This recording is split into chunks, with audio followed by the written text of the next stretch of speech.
The most important meal of the day, second breakfast. Hi, everybody. Welcome back to another Second Breakfast podcast. I'm Andy Roth alongside Phil Duvall. Say hi, Phil.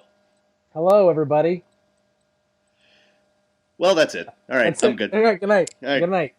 We're gonna do a 30-second podcast about a 3-hour movie. I think that's about right. I think that's about right. Look. It is. Our viewers and our listeners know, and we both know, it's hard to find time to schedule this. So maybe micro podcast is the way to go. I'm for it. Now here's the deal.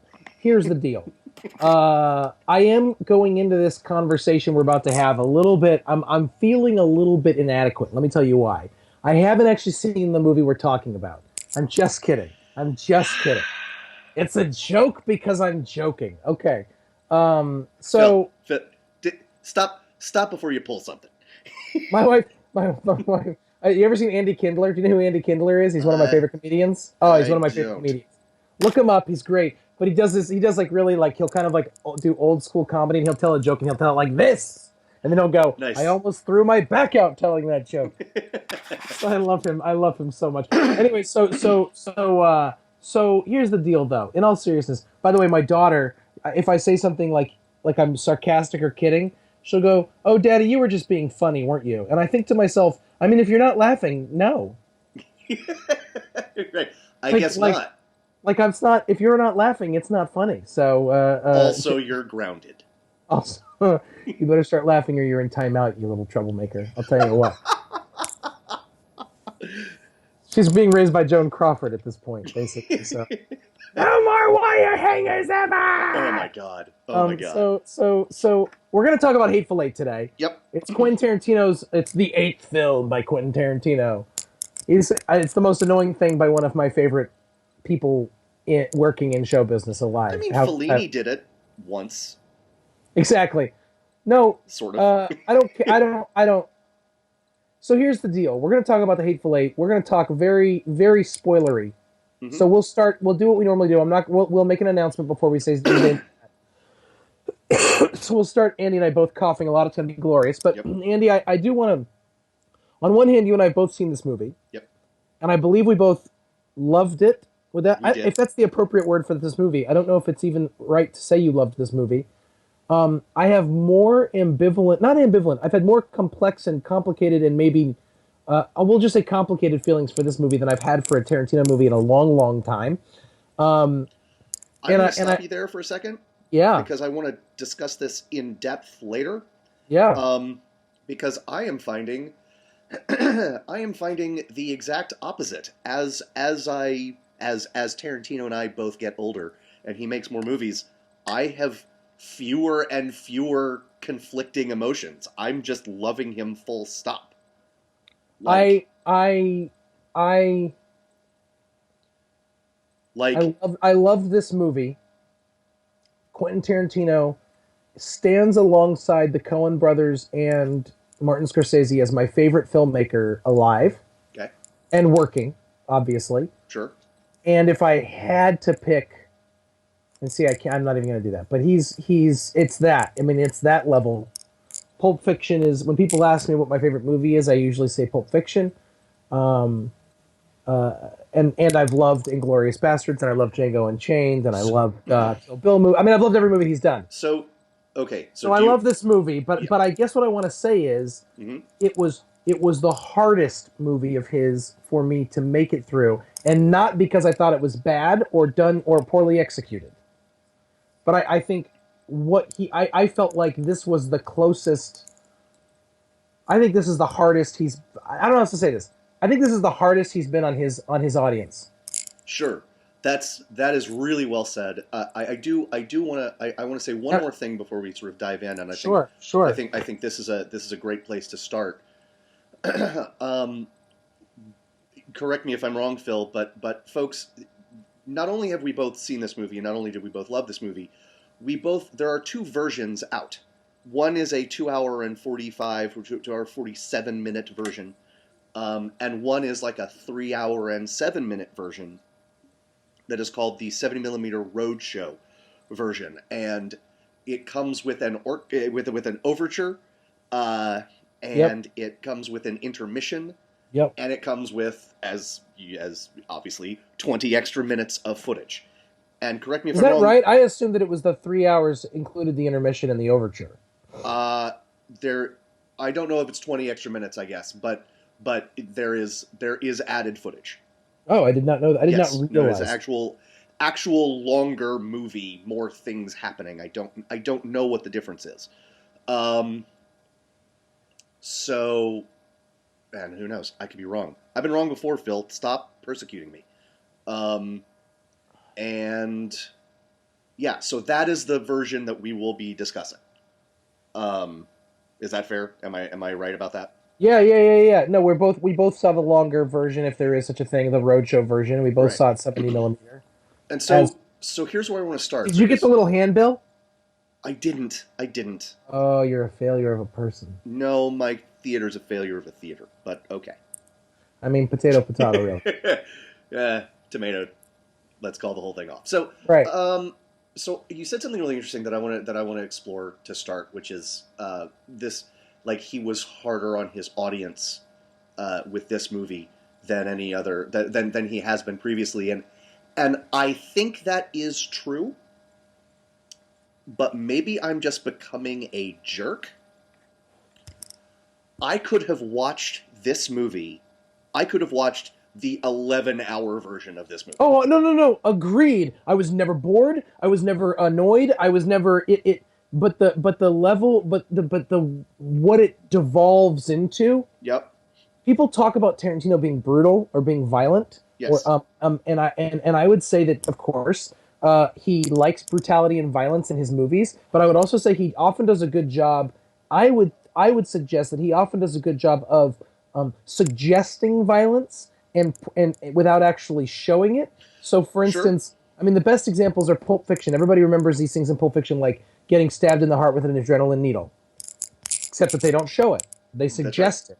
The guy getting shot in the head in the back of the car. It's not shown except for outside of the car. Right. Ving Rhames' Marcellus Wallace character being raped, which is awful. You see it out of focus. So Tarantino does things like that. I think he pushes it further in these different movies, and he's gone further with. I think Kill Bill. He switches that whole scene where there's 88 people dying. He switches it to black and white for much of it. Yep. There's a cartoonish, stylistic element to his violence. Right.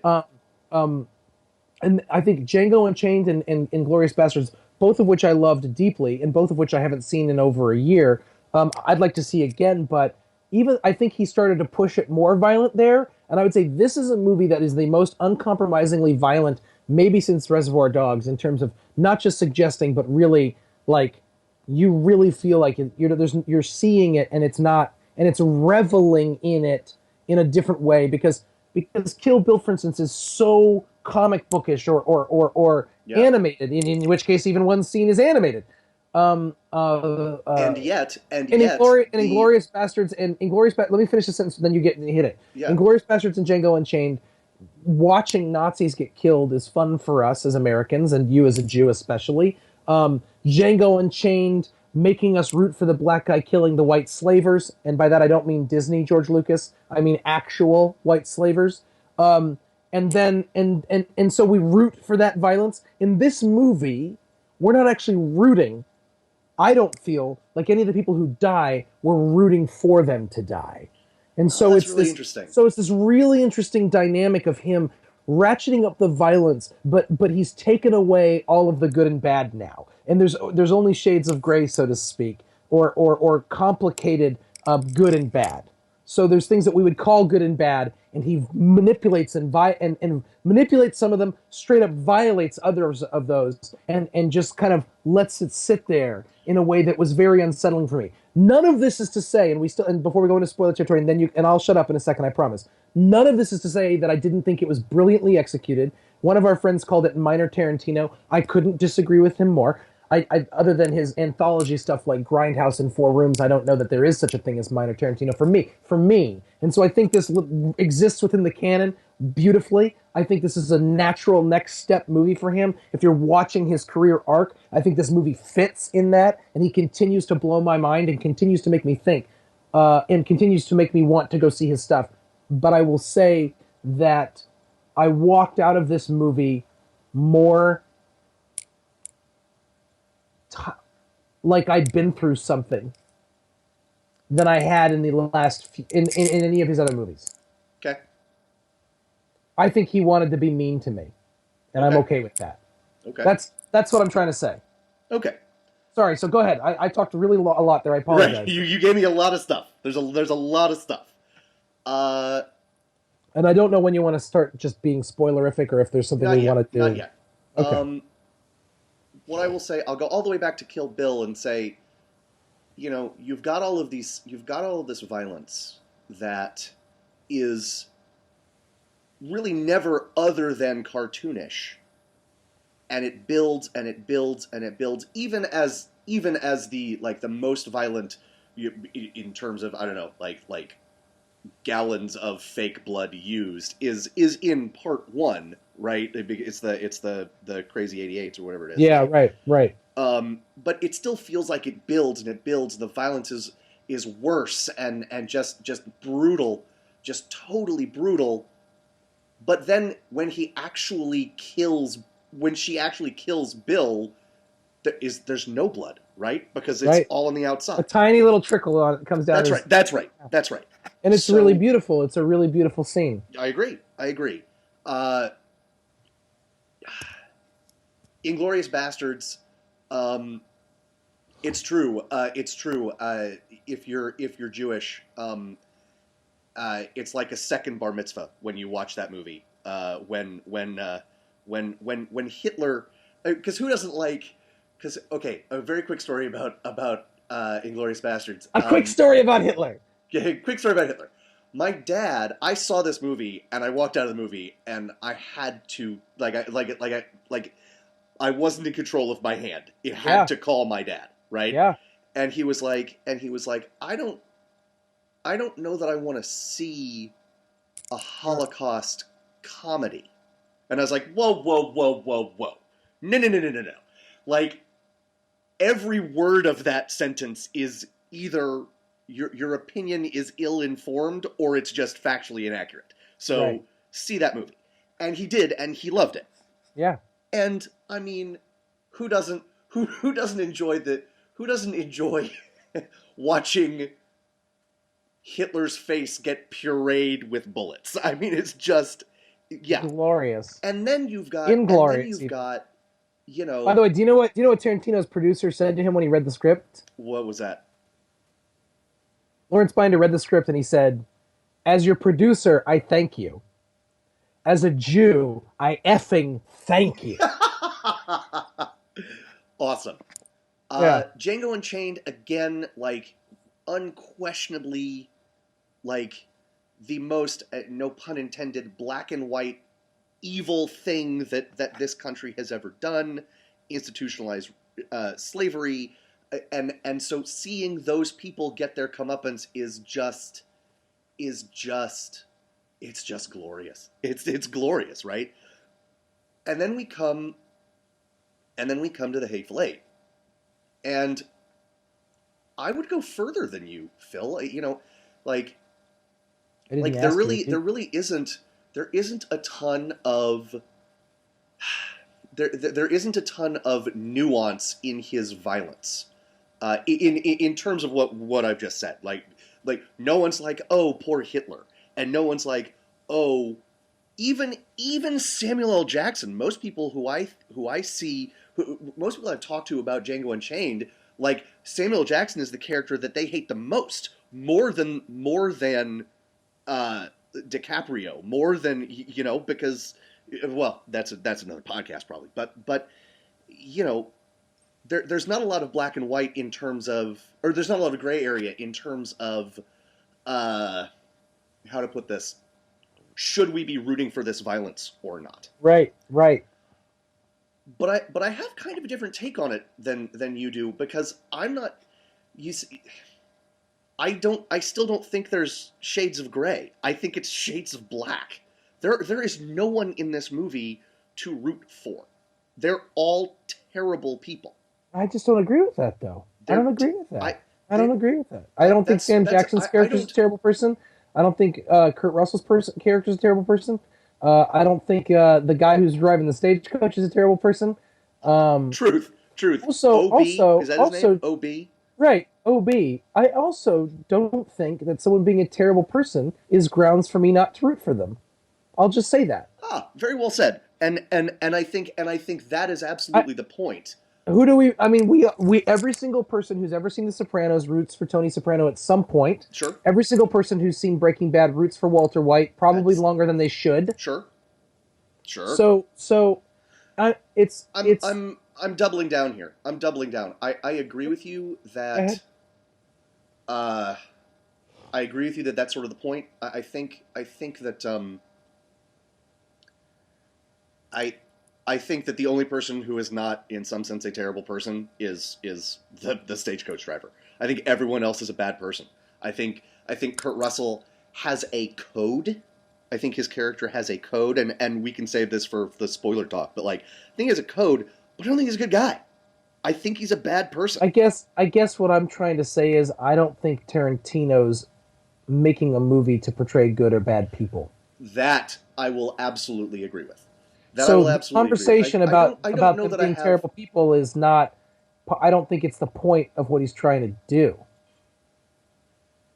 I agree. That's what I'm saying. I agree. Look, you make a good point that like he's not making a movie where he's asking you to where he's see. I don't know. I don't know that he's making a movie where he's not asking you to make moral judgments. I think that's where he gets most interesting. I think he gets more interesting when to use the excellent examples you just brought up. Like, part of the point of The Sopranos, part of the point of Breaking Bad is to make you root for these people and then question yourself. I It's agree with like that. it's Oh, I like agree the with that. it's like the cerebral palsy scene in Wolf of Wall Street, where everyone in my theater was laughing their butt off, and then Yeah. you're like, "What am I laughing at?" Right? Yeah. What am I Yeah. laughing at? Right? So Right. so I think that's where he gets more interesting, where he is asking you to and I think what Tarantino does maybe better than any other living director is to entertain you to the point where you're not asking yourself these questions in the moment, right? It is upon reflection, right? Like, I wasn't sitting there thinking all of these people are terrible people. That's not what I was doing. I was saying, like, man, this is the most intense thing I have seen out of Tarantino. I wonder how it's going to, like, all he is doing is coiling a spring and coiling and coiling and coiling, and in the last hour, or at least the last 40 minutes, he just lets it go. And Yeah, I don't disagree with that. Let me say a couple of things. One is, yeah, I don't mean to suggest that he doesn't. I don't mean to suggest that Tarantino's not interested in morals.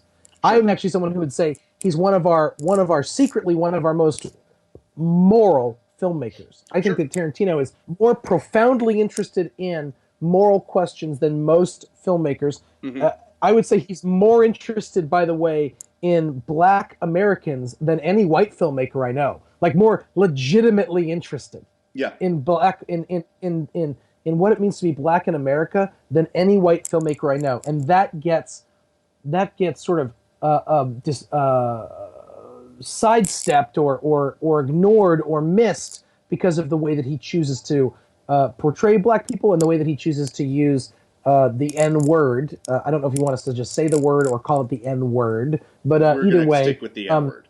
Okay. We're gonna stick with the N word. Okay. Were Samuel L. Jackson here, he would actually ask us to say the word. When we get And Samuel L. Jackson on with, this show, as with Louis we'll say CK. the word. We should. I think Samuel L. Jackson should be on our show. But my point is, I think that I do think that he's extremely moral, and I agree with you that he does want us to make these things. But I'm saying he wants us to think about it. But I don't think he's trying. I don't think it's primarily about rooting for a good guy. I actually think this is a movie that is, and I will say this, and if this is a failure of his, I don't know. I don't think it is. I spent more time consciously thinking about the symbolism of this movie while it was happening than I have of any of his other movies. And Okay.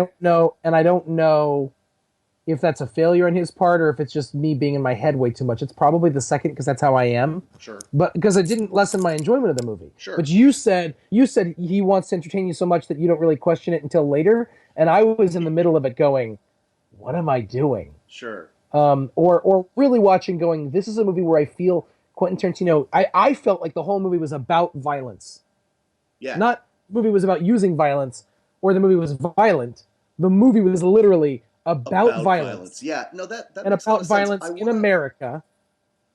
I want to move into spoiler So, territory. I want to move into spoiler territory, but the last thing I want to say is, um, and I guess maybe this is what I was getting at earlier when I said maybe I'm becoming a bad person in my old age or whatever. But you say you say that this is like you felt you had been through something. This was the hardest to watch. I didn't yeah. feel that way at all, and I don't know what that says about me. I really don't, because Well, I let was me ask like, you. Well, let me. So, well, but wait a minute. Let me ask you a question. yeah, Could you say that there's a Tarantino movie that was harder for you to watch, or is it just a moot point? I see. Um, there were scenes in, honestly, Django Unchained was probably harder for me to watch.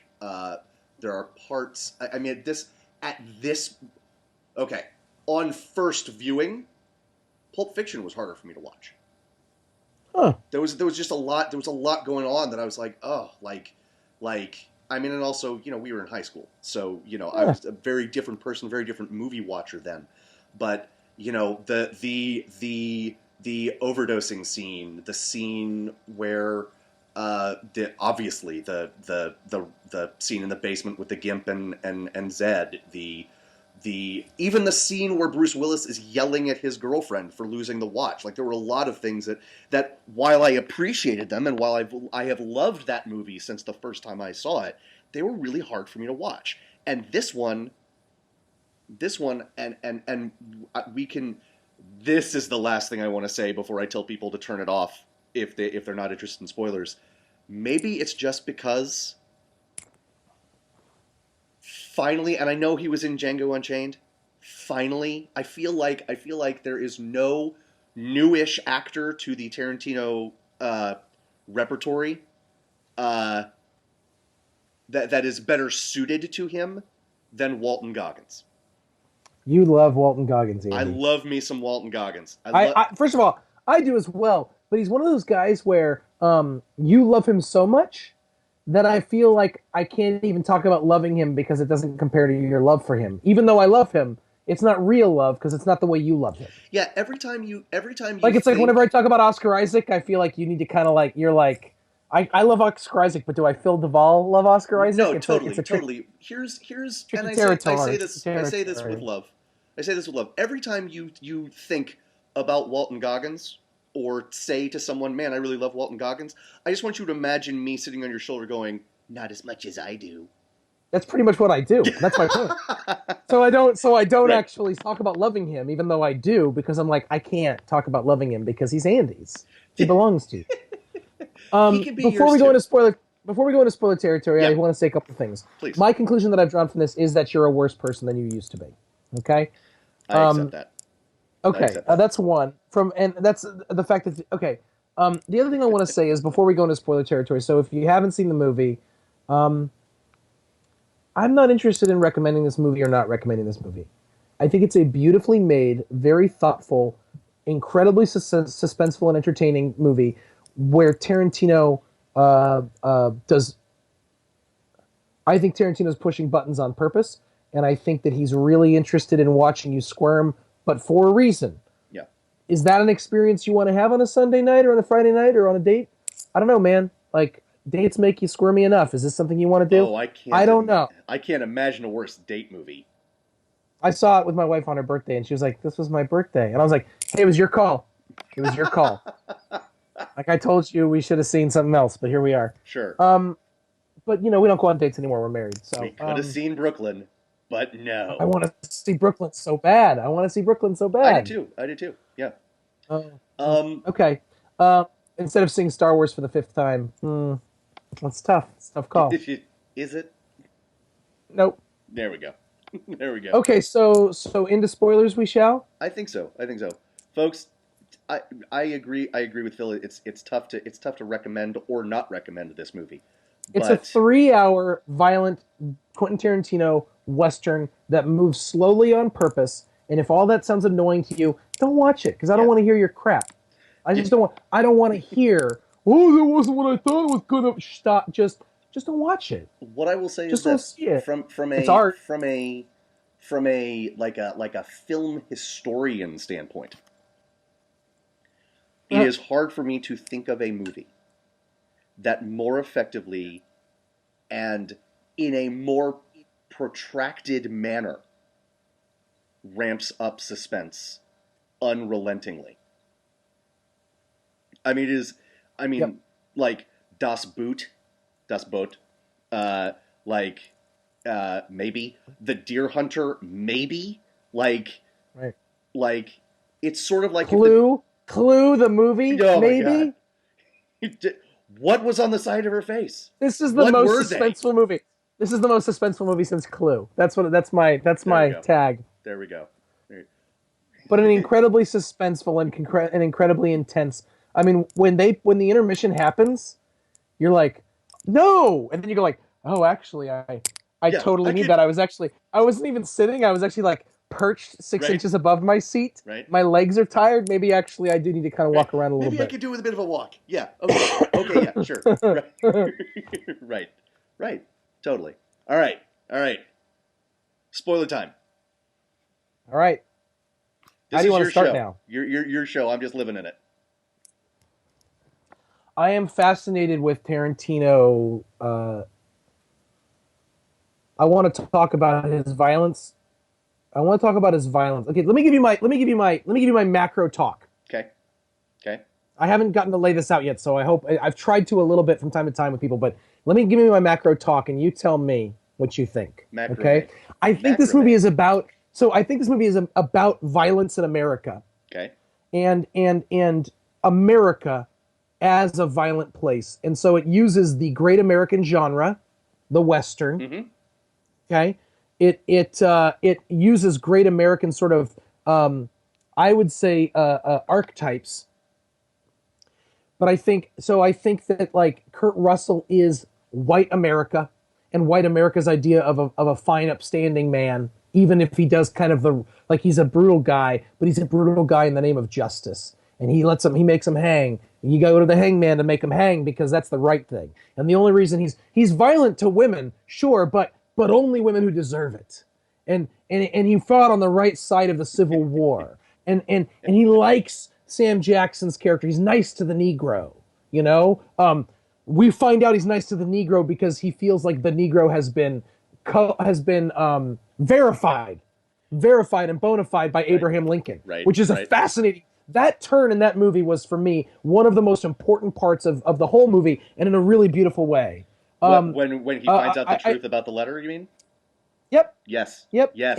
And then when Goggins' character wants to read the letter at the end, that moment says so much to me. Yes. Tarantino's fascinated by what it means to be black in America, and of course Sam Jackson in this movie. If you think of it on archetypes, Sam Jackson plays the black man in America.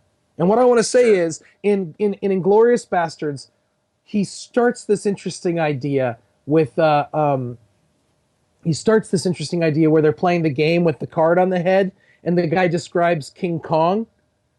Uh-huh. And the other guy goes, "You're telling the story of the Negro in American history," and he's like, "No, it's King Kong."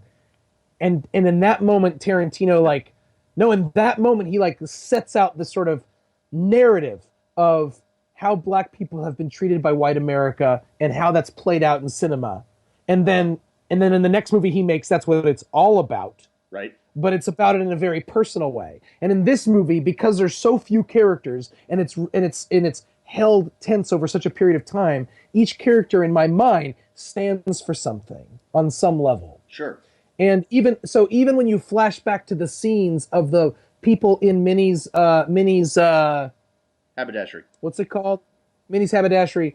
Before the violence, it's almost idealized. Sure. how Sure. how lovely and kind everyone is. Yeah. Yeah.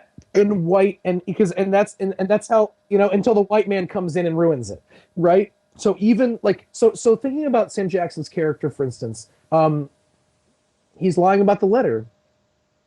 Yeah. Because of course he lies about the letter, because in what he's saying is, because that's the kind of person you've made me into. Right. You've made me into the kind of person where the only way that you can trust me is if I lie to you, and if I lie to you in a way that makes sure that even that the right kind of white people vouch for me. Right. So I'm going to live and I'm going to do my thing. But frankly, as many people as like white people dying to me is white people dying, because and he does. It doesn't mean he doesn't. What's funny is it doesn't mean he doesn't have professional or personal respect for Kurt Russell. He actually does. He absolutely does. He has it, but he has it with as the evidenced knowledge. by the end, right? As evidenced by the end. Right. But he has it with the knowledge that he has to live in a specific kind of world that's been set out for him, and he's gonna use whatever powers given to him by his uniform and by his lies. Yep. By the white man's uniform and the white man's whatever makes white men comfortable. Now at the same, and I sympathize with the Kurt Russell character because that's the kind of guy that I grew up believing in, and I think that's on purpose. Tarantino made a white Western lawman. Yep. Who stands for all the right things according to us. And again, yeah, he's violent and he's a little irascible and grumpy, and he calls Daisy awful names and he punches her, but she says worse things. She uses the N-word and is awful in that way, and she's a violent killer, we know. Mm-hmm. So it makes it kind of okay for us, even though it's hard to hear. I think it's supposed to be hard to hear when he does it, and I think we're supposed to make excuses for it, because I think that's the kind of movie Tarantino's making. He wants it to be difficult, and then he wants you as the white guy to go like, well, yeah, but. And I think it all comes down to violence. It all comes down to, in the end, everybody dies, and the reason everybody dies is he who lives by the sword dies by the sword. Violence begets violence. This goes back, if you think of Tarantino's movies as thematically linked, you think about Kill Bill, when Beatrix Kiddo sees the daughter of the woman that she kills, and she says, if you ever want to come after me, I'll understand. Yeah. I'll be waiting. Yep. And Tarantino's talked about that moment since, and basically says that girl deserves her revenge as much as anybody else. And I think that, so either Quentin Tarantino actually believes that this kind of violence is super fun and great, and he loves it, or he knows that we all love watching it, and he also understands on some level the sickness of it. And so in the end, he just goes, guess what? All of your ideas of who's good doesn't matter, because everyone's guilty. Yeah. Even Sam Jackson's character, because if you want to sympathize him for being the black man in white America and lying and becoming violent, fine. Like, that's fine. You can get to that level. Sure. But then there's that moment where Daisy Domergue sees her brother and looks at him, and everything else goes away. And it's just the two of them. Yep. And you see humanity in her. And you see, and if you were a man and you had a sister and she was getting arrested, you would go save her and kill whoever you needed to kill to save her, because we've been taught that way. Right. And then you see her brother's blood spattered all over her face as his head gets exploded by Sam Jackson's character. Yep. And that was almost as hard. That might have been as hard for me to watch as anything. And in that moment, I thought nothing, like Sam Jackson might be in the right because the guy blew his balls off, right? Yep. But nothing gets anybody off scot-free in this movie. Everybody dies. Everybody lives by the sword. Well, and even the ones who aren't. There are those who aren't, because there's collateral damage. And so in this movie, when it ends, I see Tarantino, and then how does it end? It ends with the white racist Confederate soldier and Sam Jackson next to each other, and the Confederate soldier being like, "Can I read the letter?" The last thing he wants to do before he dies is read the comforting words of a fake letter from a man he considered his enemy. We're going to talk about this a lot. I mean, so this to me is Tarantino saying, white America, you get the country you deserve. Sure. You get the I would country you go. deserve. I would say I would just. I'm going to cut you off because you're saying a lot of Please, stuff, I know. and it's all I'm good. sorry. I'm No, sorry. no, don't apologize. It's all I've good. never gotten It's to lay just it all out like that, and I've been wanting to for months. So. sure. Um, you it is certainly the moment you bring up when Sam Jackson kills Channing Tatum's character. The moment you bring up is, of course, the more powerful of the moments. But he's a bad guy, created by the system, though he may be. He's a bad guy before that, because what he does, because of the story you hear about the fort, right, or the prison, right? Okay. Right? Like, and I think that's important. I really do. I think that's because because because what that does is that sets up that story sets up Kurt Russell's the revelation for Kurt Russell's character that the letter is fake, right? Because it is the first sort of chink in the armor. Like, I don't know if it makes him a bad guy though. So that's my point. Is you're using words that I'm not sure. It's not about good or bad in that mind. It's just like he's a guy who's capable of doing these things. that's fine. That's fine. I'm not interested. I'm not interested in wordsmithing I think. that. Okay. Okay. Yeah, Okay. yeah. That's fine. That's fine. Okay. If nothing else, how to put this? Sam Jackson is the least violent character in the movie until we learn that. Like he is we see him with some dead bodies. That's how he is introduced, but we don't see that violence. And we are predisposed to agree with him because everybody loves Sam Jackson and because everybody believes in law and order, and he is a bounty hunter, and that is good, and yay bringing bad people to justice, and yay I don't have to watch it happen, because there is also that aspect of what Tarantino does in many of his movies. Like, no, and he might be the director who's done it most without resorting to making a war movie. He's like, yeah, you'll have people kill for you, and you'll have people be violent for you. You just don't want to watch it. Well, I'm going to make you watch it, right? I think that is becoming more and more true as his Well, he made his a war movie. Made Inglorious Bastards is a war movie. Yeah, but also no, and I'll challenge you on this. We see none of their, like, we see one mission sort of. We see a mission that, like, it's like the setup to the mission. There is not. So you're saying we don't see any battles? That's right. That's right. Okay. That's right. We don't see. He could have made that movie like The Dirty Dozen, right? Whereas, like, Sure. It's building up to a mission, and it really doesn't, right?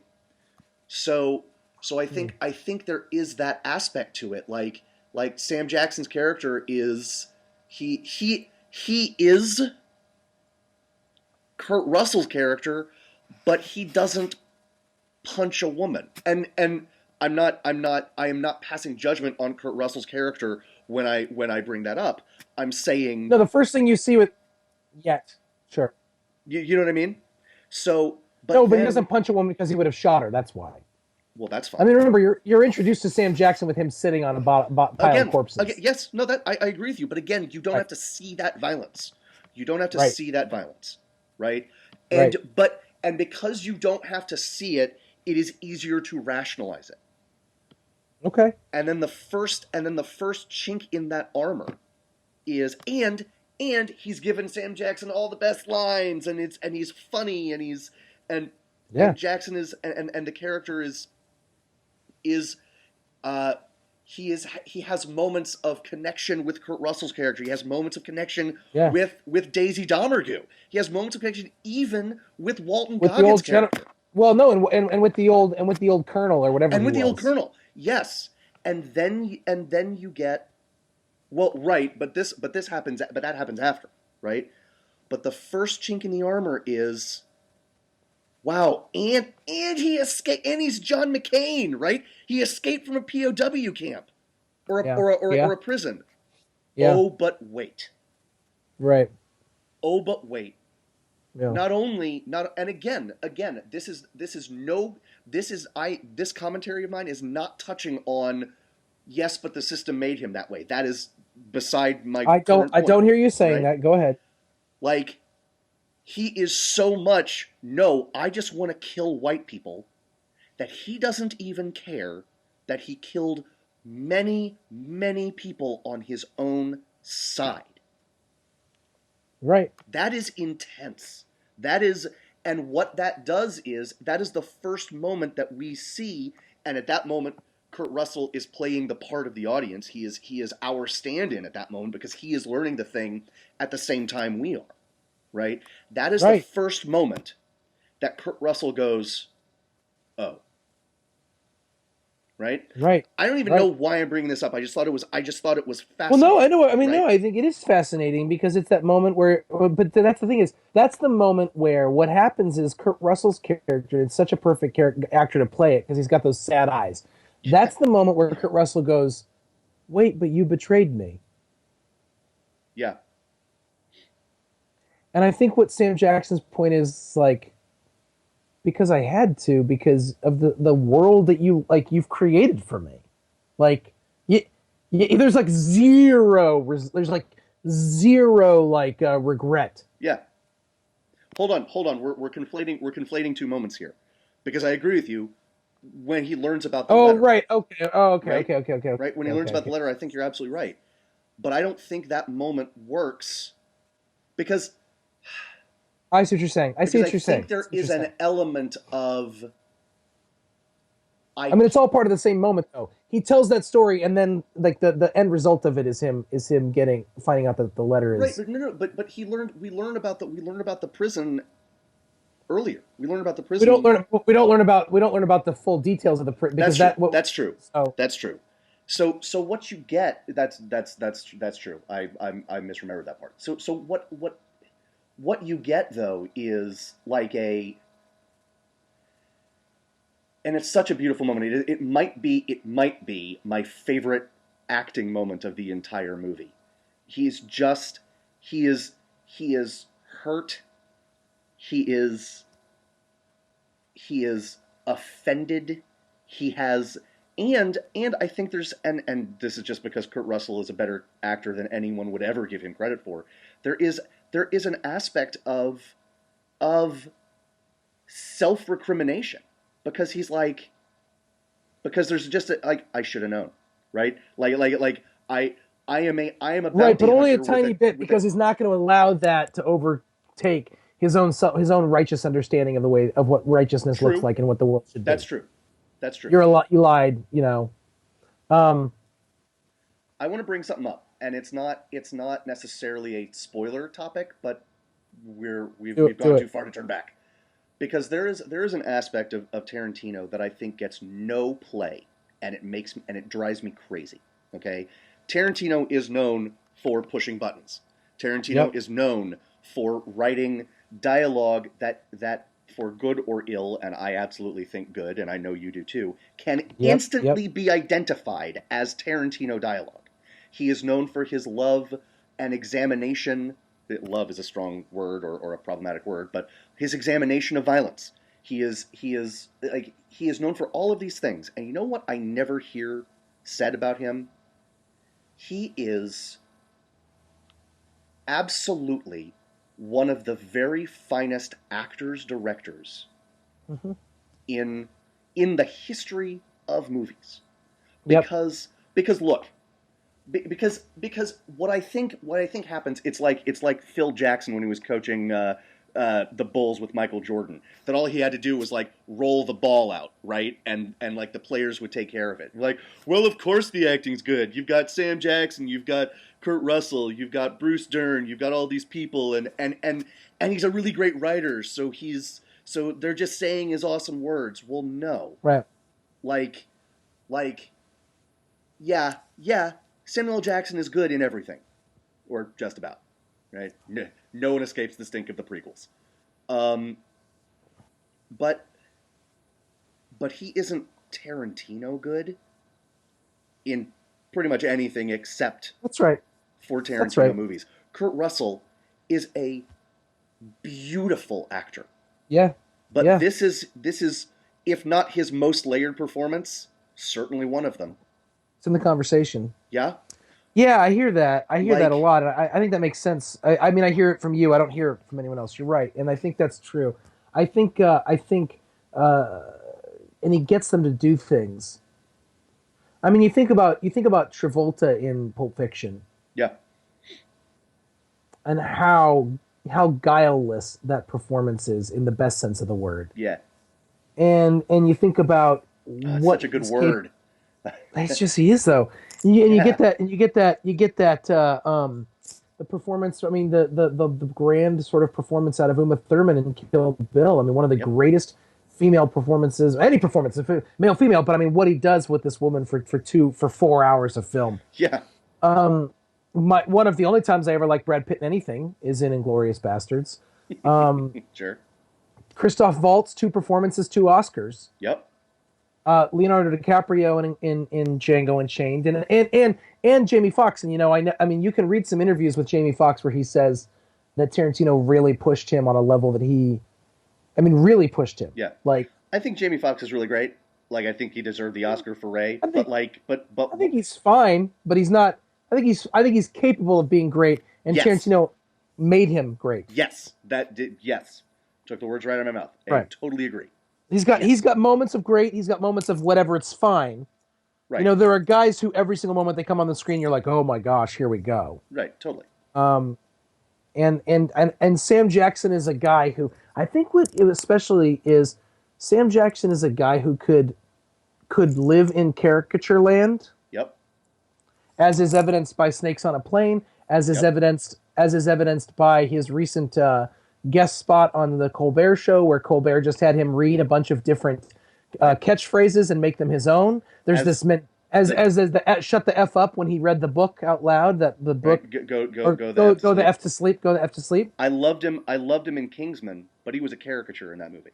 Well, see, he's a cartoon character, really. Right? Yeah. It's a cartoon character, and Matthew Vaughn is a good director who will probably never be great, but he could be very good at some point. I think he makes very good movies. I agree.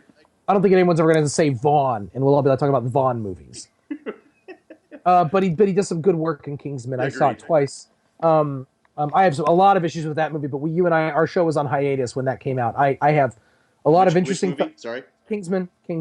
Sure. There's a lot that makes me uncomfortable, and a lot that I think is interesting. It's well worth talking about. But that's a good example. That's a movie that strives for social commentary, and then you see this movie, and you're like, oh, we're playing a different game. You know what it's like. It's like. So there was this guy named Brett. Used to go to church with a guy named Brett, and Brett was always the most dapper guy at church, no matter what. He was like He was only like 10 years older than me, but he was just far enough ahead of me that he had his game on, and he was dapper no matter what. So Easter comes along, right? Hold on, just real quick. If your name is Brett, I feel like you have 2 choices. You can be the bad guy in a John Hughes movie, or you can be really, really dapper. So I'm glad that he made the right choice. He was a little from column A, a little from column B. Fair enough. No, that's fair. That's fair. I'm just saying, you gotta. I like him. He's a good guy. He actually was one of the 2 drummers at my wedding. We had 2 drummers. We were like the Grateful Dead. It was amazing. But anyways, I love him to pieces. So anyways, so Easter comes along. I'm wearing a powder blue Argyle shirt or sweater with a pink shirt underneath. You can see just a little ring of pink, like you can see my orange right now. I love it. And white linen pants. Okay? Brett shows up. Uh-oh. Full seersucker suit. We live in Southern California. Full seersucker suit. Like an eggshell yellow shirt. Shoes I can't even describe to you. And I looked at my friend and I go, I thought I was Easter. Like I thought I had it. And then Brett showed up.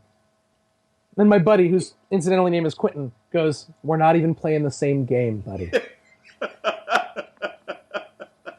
I feel, and when I talk about Tarantino, I think what frustrates me is that when people go and see Tarantino, when someone says like, "Oh, I like some of his movies," I don't even know what they mean.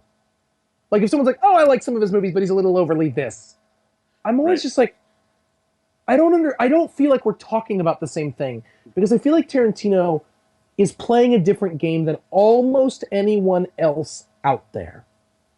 He's playing it on his terms and he's telling stories that are so entertaining and so violent and ridiculous that people are not recognizing how moral they are and how much he is interested. Like, so for instance, one of our friends saw this movie and said, wow, Tarantino really likes that word.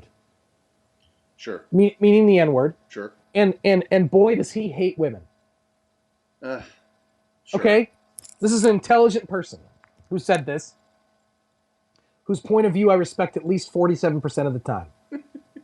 It's a lot for me. It's a lot. That's enough to be president, so go ahead. Right, exactly. So for me, I can't think of a white, I said it already in this podcast, I can't think of a white director who's more legitimately, genuinely interested in black people in America than Quentin Tarantino. Sure. And the essay uses that word because I think, well, two reasons. One is I think he might think he's black a little bit. I think he might think he's black a little bit. But and he loves black culture and 70s black culture, which was at a time when that word really started to turn around and get empowering. But I think he really feels on some level in solidarity with black people. Right. Whether he should or not, I'll let black people decide. That's not my business. But I think he feels that. And not that they can all decide monolithically. That's because they're human beings and humans don't think like that. So that's ridiculous. You're covered. But the other thing is, I think he uses it on some level to be like, yeah, because this is how people really are. Because, and I'm going to say it one time, Andy. One time. Okay. I think Tarantino feels like, because to white people in America, black people are niggers. Yeah. I think to some degree in this movie and in Django Unchained, that is his point. So I pardon my profanity, but I think you get my point. I think he wants... I think that's real. I don't think it's just that he enjoys it. Although, on some level, as an empowering word for black people, I think he does. Sure. And I haven't even got into the woman thing yet. So we could stop at the racial thing if you'd like, and then we can talk about women. And then we need to wrap up, but those are the things I'm most interested in. Yeah, here's what's funny, and I say this not to pee in the punch bowl at all. Okay.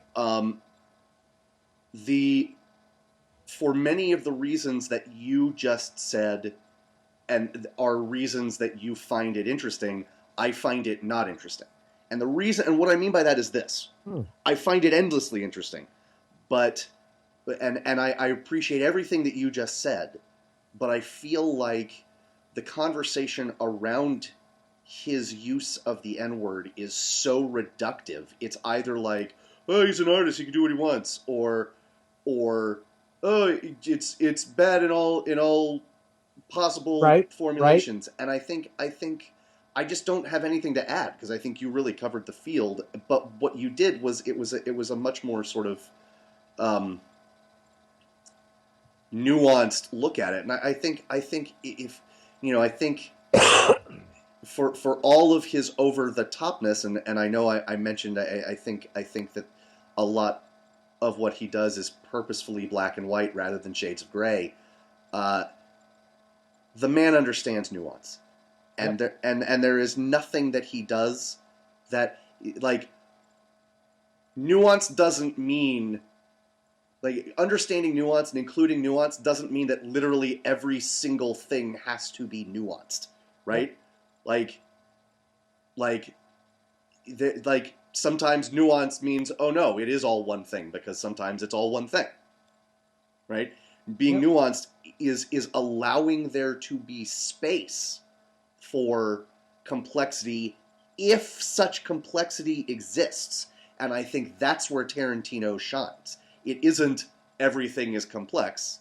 It's like, I am showing you the world as you put it, and I really like this, as it really is, right?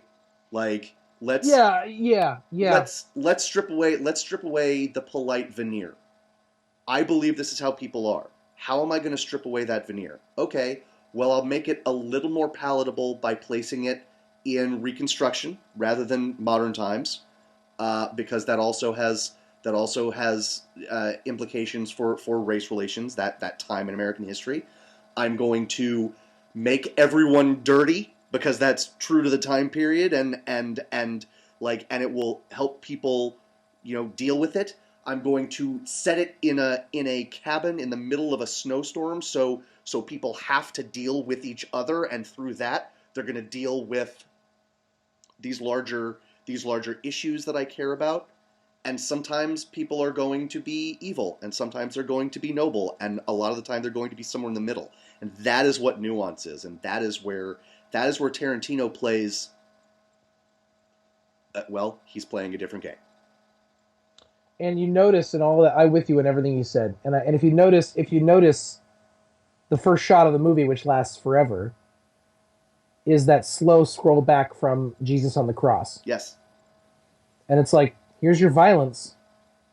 Yeah, it's true. What's the central story of American culture? I mean, it's a Judeo-Christian reality, and the vast majority of people who've come here or lived here or been here have identified as Christian. Yep. Here's your symbol, America. And so that's interesting as a Christian, of course. What's your take on women? Like, what's your take on Jennifer Jason Leigh's character? Well, fair enough. They're all right. What's your take on Daisy Domergue? Who she is, how she is, and what she gets in this movie? Like, what's your take on her? I think she's evil. I think she's evil. But everybody's got a family, Like everybody's got a family. It's interesting. Right? And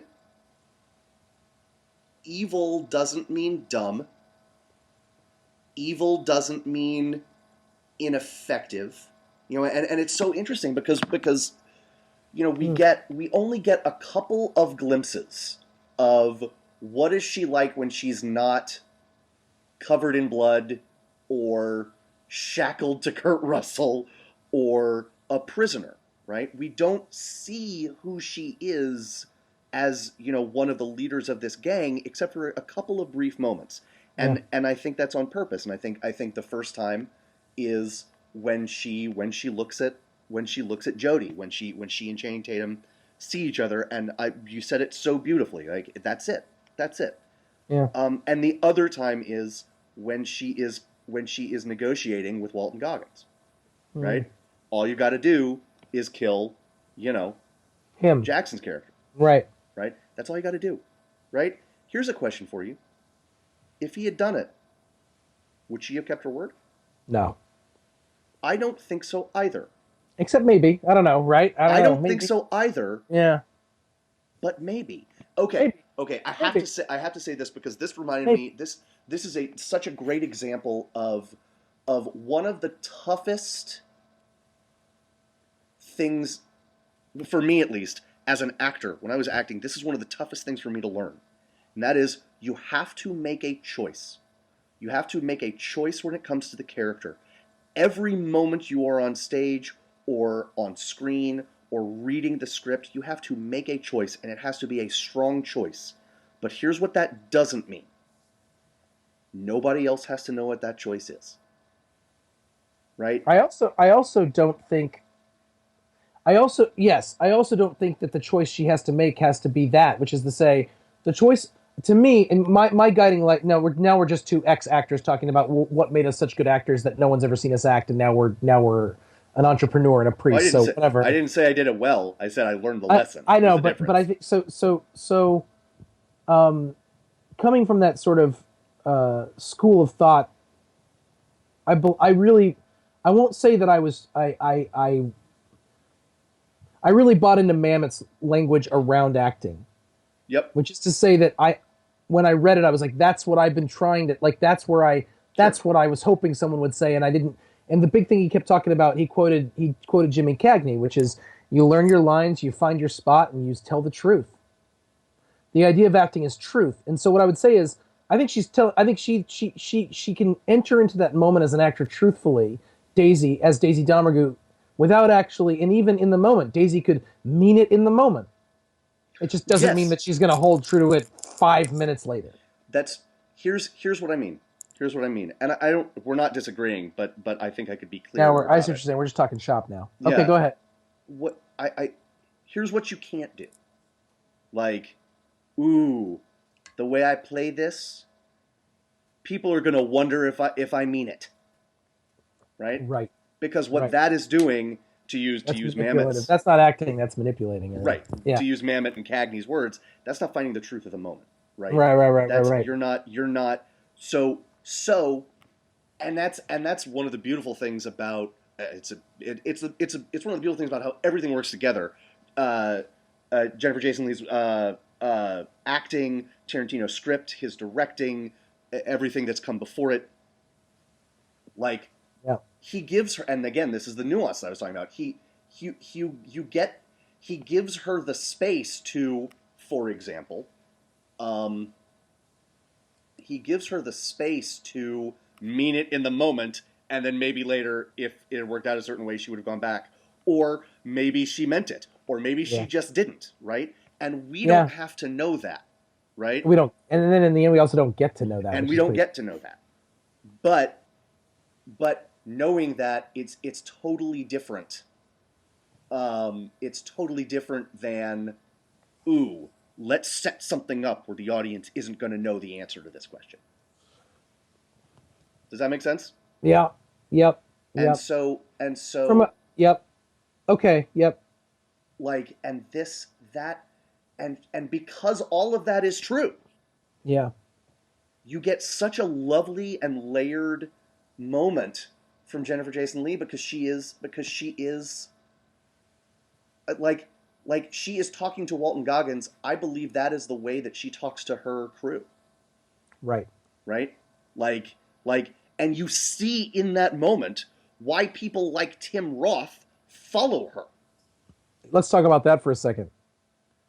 I thought for a while. Okay, so when I was first watching the movie, I felt like Tim Roth's character was written for Christoph Waltz, and then Christoph Waltz couldn't do it because he was busy doing 007, and so they brought Tim Roth, and it felt very much of that piece. Yep. But I think we needed an English character there. To have an English and a Mexican, if this movie is what I think it is, having a German means nothing or an Austrian means nothing. At least not that early on. Sure.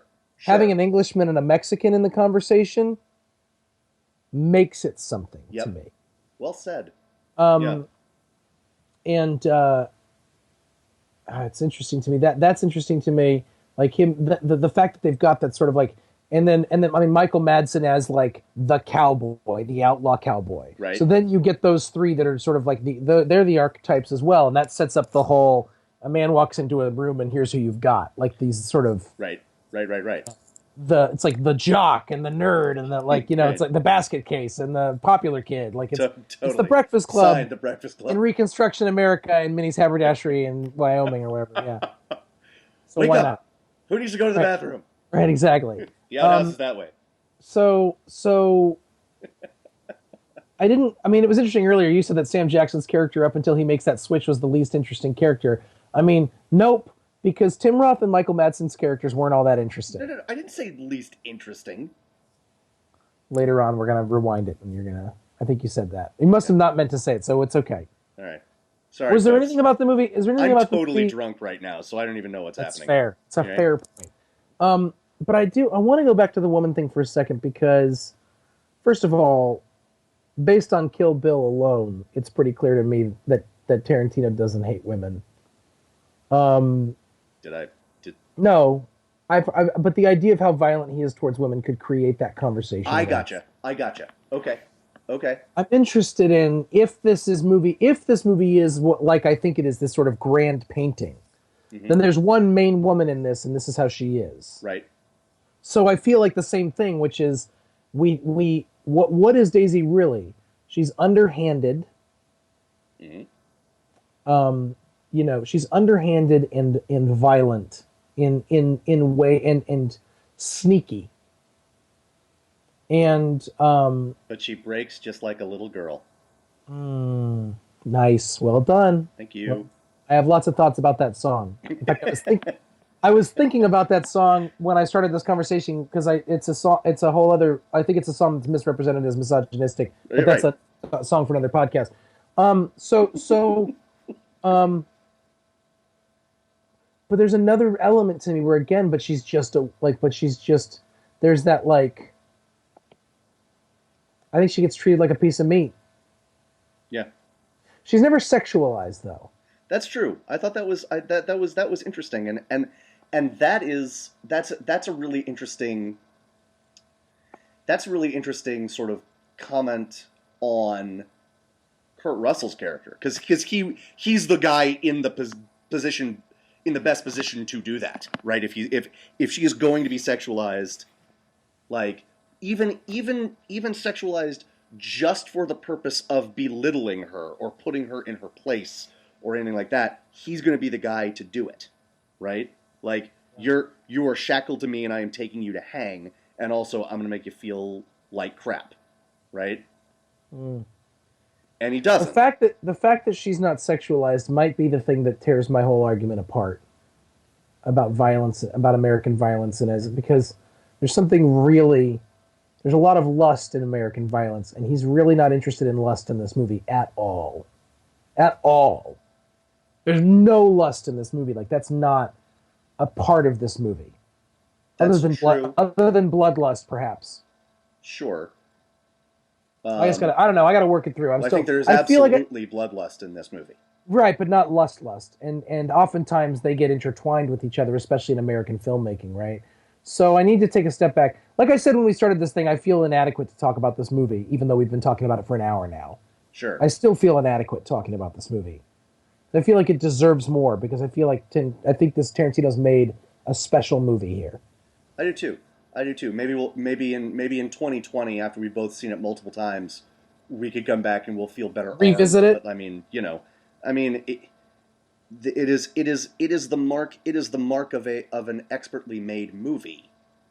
Yep. That even to pontificating blowhards such as ourselves feel ill-equipped, right? Yep. So yeah. So we should wrap up. Do you have anything to add? The music was fantastic. The picture was glorious. I didn't care how long he took on anything. I could have watched it for 11 hours, like you said. Yep. I want to reiterate what you said. I don't think that the actors get enough credit. Although it's funny saying that. Like I said, Christoph Waltz has won 2 Oscars for his movies. Right. But where's Sam Jackson's a million? You know what? We need to stop talking about awards. Totally. We just need to stop talking about awards. Yeah. I agree with you. The acting in this movie is phenomenal. And it only works because of that. Yeah. Yes. You can't watch a movie like that with so few people and so little happening for so long if the acting isn't amazing. Yep. And Agreed. Sam and you and I both love Walton Goggins. You love him more than me. I think he's glorious. I think he's glorious. I think he's fantastic. And I agree with you that he fits into the Tarantino. I hope that he stays in his stable. I think it's a good stable for him. Yeah. I agree with you. I have that. I do. There is something else I wanted to bring up because it's something you said. Okay. There's only one other thing I want to say, and then I'm done, and then you say whatever you want. Okay. Samuel L. Jackson is a national treasure. He is a gift from God for America, and I'm not kidding. And I think he's glorious. And I think someday, and I think he has made American film better for being a part of it. And someday, long after he's gone, we will go, oh my gosh, why weren't more people talking about him on a regular basis? That's all I want to say. Go ahead. You see, Phil, you say something like that, and you make it impossible for me to hate you. Oh, I hate you, Phil. We're about to kiss. Yeah, we are. We're totally about to Skype kiss. Here's the deal. You're 100% right. 100% right. And I want to say this, and we don't have to talk about it. We can. But I just sort of want to leave this with you because I'm interested, not for podcast purposes, because Sec Wreckers, whatever. But I'm interested in your thoughts as a human being. You said something earlier. I'm not sure that he sets it up, and this is again another one of these questions that we'll never know the answer to. I don't think Walton Goggins dies at the end, or is going to. He is not shot in a fatal place. He's out in the middle of nowhere with no one coming for a couple of days and a wound that, I mean, this isn't these days. But the wound isn't as bad. This is not Samuel Jackson we're talking about. Yeah, but he gets infected and he's done. That's true. That's true. Yeah. And also this. Is Daisy telling the truth about the 15 other people? Oh, I don't think so. I don't either. Which is and clearly Walton Goggins doesn't either. I think I will say this. I think that I think he survives because I want him to survive, and that's fine. But I also think there are legitimate story reasons for him to survive. I think he survives because someone has to, because Tarantino, among all the other things he's interested in, he is interested in the telling of stories, and this story is getting retold. I also think he is interested in. I also think that Walton Goggins is the one who changes. He is, in a very real sense, the protagonist of the movie, in the classical sense of someone who learns. I don't think Walton Goggins is going to become sheriff of Red Rock and donate 20% of his paycheck to the NAACP. But I think he changes, right? I think he changes. Well said. And I think mostly it's because I want him to live. But I also want Samuel L. Jackson's character to live, and I don't think he does. No. Well, it says more about you than it does about the movie, I think. But then again, same here with me. Fair. That's okay. I'm comfortable with that. Shall we? Do you know what really happens after the credits roll? What? The lights go up. It's over. There's no. That's the truth. The lights go up, and then we go home. There's no. There's no. Does he live or die? That's not a realistic. He's alive at the end. That's all you know. Right. So. And then Matthew Broderick comes out in a towel after showering and says, "Go home. It's over. Go." Why isn't that at the end of every movie? Phil, I don't have an answer for you that's going to satisfy you. I just don't. That's the best thing you've ever said to me. Do you know what I want to see happen? I want to see. Do you know? Two people on Spike Lee and Tarantino have had words. They're not always. It's not always going well between the two of them. Sure. And Spike Lee has taken issue with Tarantino's usage of the word in movies. Right. The reason I bring it up is both of them, both Spike Lee and Quentin Tarantino, are good friends and have worked more than once with Samuel L. Jackson. Sure. I would love a discussion between Tarantino and Spike Lee, mediated by Samuel L. Jackson. Gauntlet thrown. Who wouldn't want to watch that? If anyone want to watch our nonsense, thanks, make Obama. this happen. Oh, I thought we were blaming Obama for it. Okay. Do you know who wouldn't want to watch that? All three of them are alive. It still happened. It's true. Or Obama maybe, could or make maybe it happen. Zach Galifianakis with his. Obama couldn't make it happen because Quentin Tarantino like LOVE loves Obama, like loves him. Sure. Sure. So totally, if anyone could get Tarantino to do it, it would be Barack Obama. Indeed.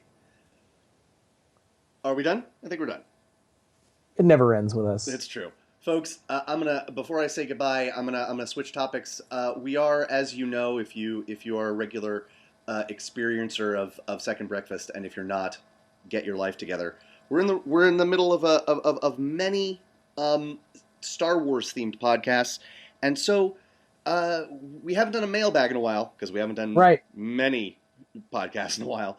We're going to do a Star Wars themed podcast and mailbag. And to make that happen, we need your help. So please email us your Star Wars themed questions. You can email us other questions as well, but I mean, we won't do that in the next mailbag. Email us your Star Wars, specifically The Force Awakens, I suppose, themed questions, and we will do it soon.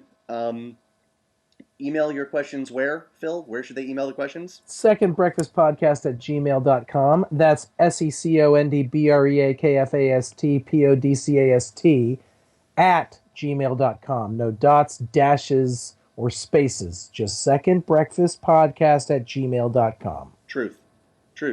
And if you're really, really lucky, or we don't get any other questions, we're going to read your question on the air and we'll answer it. What more could you want in life, really? Right? You can retire on that. You can Pretty dine much. out on that for a year. That's it.